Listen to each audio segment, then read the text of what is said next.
I'll be honest, I never really wanted to play Kingdom Hearts, but it was for a good reason.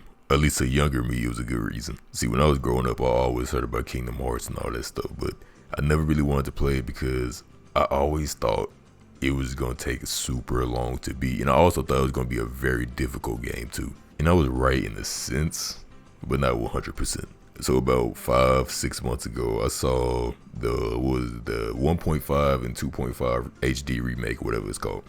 It was on sale. So I said, you know what? I finally want to give this game a chance. Man, life-changing decision. When that game loaded up and that intro played with Sora falling through the air and in the water and Riku and just the music, everything about that intro, I just got goosebumps from watching it the first time. It was unbelievable.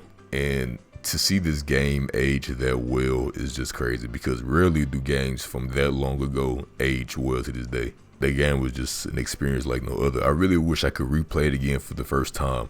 That's how good it was. Just that feeling the first playthrough was just so crazy. And just seeing all of those Disney worlds again just brought back so much nostalgia from being a kid. And seeing how they implemented Sora throughout the worlds was also very impressive and just beautiful. I really like the story too because I also heard about the story being super complicated. And so far, I'm on Kingdom Hearts 2. I'll talk about that another day because I really need to make a separate video about that. I'm on the second one right now and it's not as complicated, but I think I'm just not that deep into the series to where everything gets super complex. I also played Chain of Memories and I'm definitely making a video on that because that game made me feel some type of way. But yeah, Kingdom Hearts 1, just a beautiful game. And I was kind of confused when I seen Leon. I was like, bro, isn't this a Final Fantasy character? But I forgot, Final Fantasy, got mixed in with Kingdom Hearts. Because I believe both of the games, Kingdom Hearts and Final Fantasy, is made by Square Enix, I believe. The only thing that was kind of frustrating was I wouldn't want to say the game needs to be straightforward, but at least hint at some things to do. Like, bro, Deep Jungle had me going through it. I was damn near about to pull my hero going through Deep Jungle. That vine swinging part just had me stressing. And I believe it was the pictures you had to find too. It was one, I think it was on top of the 10 or something like that.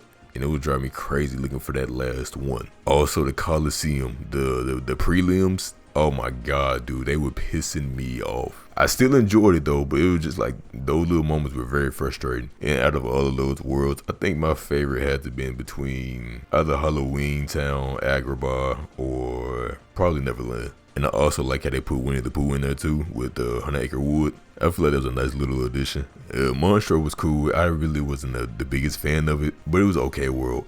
And seeing how Riku acted throughout that game was pretty crazy. I ain't gonna lie, I was getting pretty frustrated throughout the story with all the Riku encounters. Like, bro, all of that easily could have been diffused with just a simple conversation. Like, Riku is not what you think. This is happening, that's happening, they're lying to you. Like, shit like that. But I understand, they gotta progress the plot. And also, Maleficent was pretty much brainwashing him. He was too far going into the darkness. But still, though, I still feel like they could have just talked it out at one point.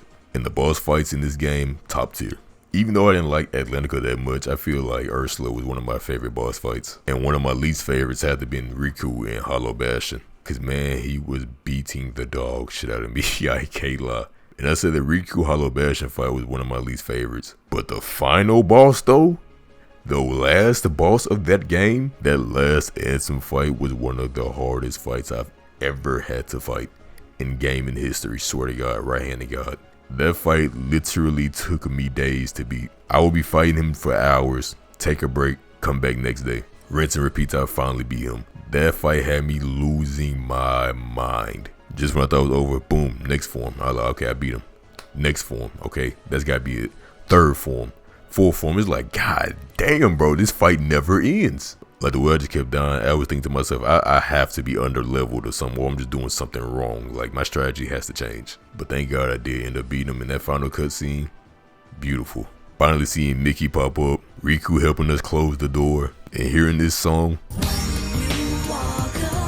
It was true cinema. Yeah, just overall, I really enjoyed this game, and I can't wait to play more of these games. Yeah, overall, I just can't believe it took me this long to actually try this game. I genuinely see why people are obsessed with this series, since I'm in the middle of Kingdom Hearts 2, and I still gotta play things like Dream Drop, I believe, and I still gotta play 3, cause I got 3 on there on my Xbox One. I still got a lot ahead of me, and I'm ready to experience it.